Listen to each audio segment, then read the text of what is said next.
This, if you can hear me, is the 1981 Suzuki Jimny SJ10. And it's an adorable little utilitarian off-roader. And it's the predecessor to the infamous Suzuki Samurai. And this compact little off-roader that is screaming for dear life to barely do the speed limit was Suzuki's first global success. Being in 1981, this is the last year of the first generation of the Jimny, which started in 1970.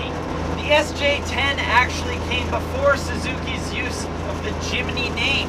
It wasn't until the SJ30 that they actually started calling them Jimnys. Regardless, everyone still calls it a Jimny. And these things were made to work. Under the floor mats here, there are drain plugs very similar to my Jeep Wrangler. So, should you make a mess in your little Suzuki from dirt or other forms of filth, whatever you're into, I don't know, you can simply grab a hose and spray it out. But we're going up a hill now, and we're definitely gonna have to downshift. Come on, little Jimny, you can do it. Come on now. I have faith. Oh, here's the steep bit. It's doing it! And that is unbelievable! Go, little Jimny, go! So as I said, very utilitarian. These things are meant to work. Even all the switches in here are beefy enough, so should you be wearing gloves, you can still operate them. Or mittens, because from what I've heard, the heater doesn't work the best in here. Another similarity to my Jeep Wrangler, actually. And they even give you like a barn door in the back so you can open it up. Plenty of storage space. There's even a seat. This is technically a 3-seater. I would just reserve that seat for your closest friend who has no legs, or arms, or torso, for that matter. And it's quite the driving experience. You really shouldn't get any speeding tickets in this thing unless you go to a parking lot where there's a posted speed limit sign of like 2.5 miles an hour, then you could be in trouble. There's no sound deadening in here, in case you couldn't tell. It's like being in a little tin can, but it doesn't ride like a tin can. You hit a bump and it's really not terrible for having the wheelbase of, well, my wingspan. Now, from all the other reviews that I read on the Jimny, obviously they're pretty old. They were when this thing first came out. Oh, we're going up a hill. Hold on, it's gonna get a little noisy. All the other reviewers said at speeds above 40, it can start to get a little sketchy. I'm so sorry to the person behind me. I'm trying my best. But they said at speeds above 40 miles an hour, things start to get a little sketchy. Fortunate or unfortunate enough, I don't think this can do 40 anymore. So as Jake, the new car reviewer, I'm gonna say at speeds above 15, things start to get a little sketchy. It does handle like a Cessna 172, but I wouldn't worry about that, because to get this thing to do 40 miles an hour, you'd have to be going down the hill, down a very steep hill, with a tailwind.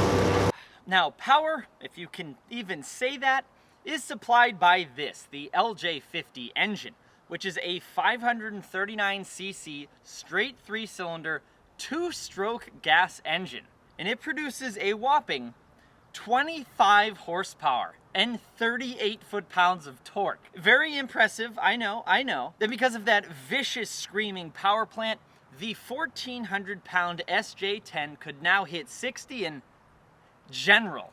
That's right, this was now the first time the little Jimny could actually reach 60 miles an hour. Except for when I had this one at full tilt, even though the speedometer's in kilometers an hour, I don't think I was doing anywhere near 60 miles an hour.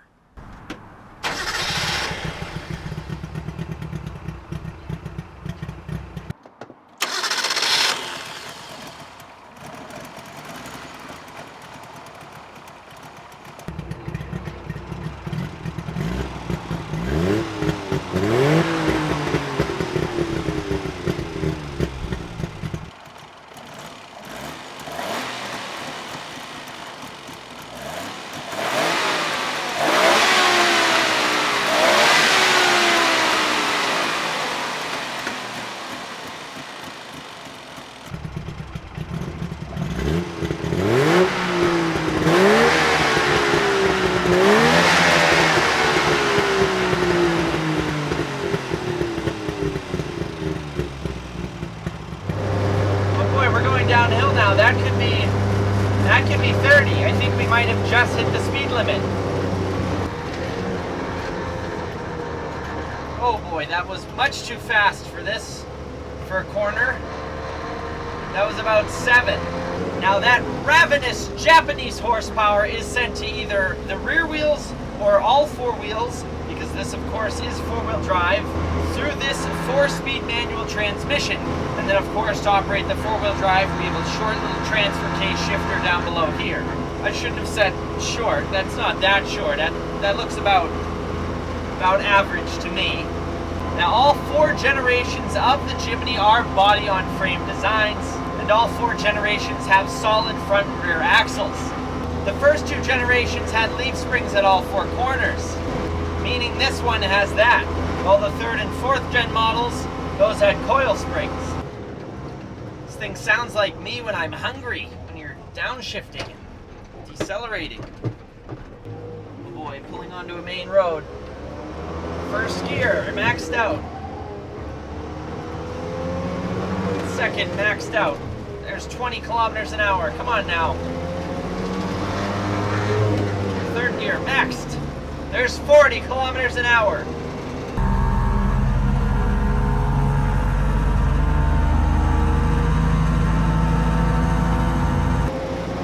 There's 50 kilometers. And I don't feel like pushing it any further than that.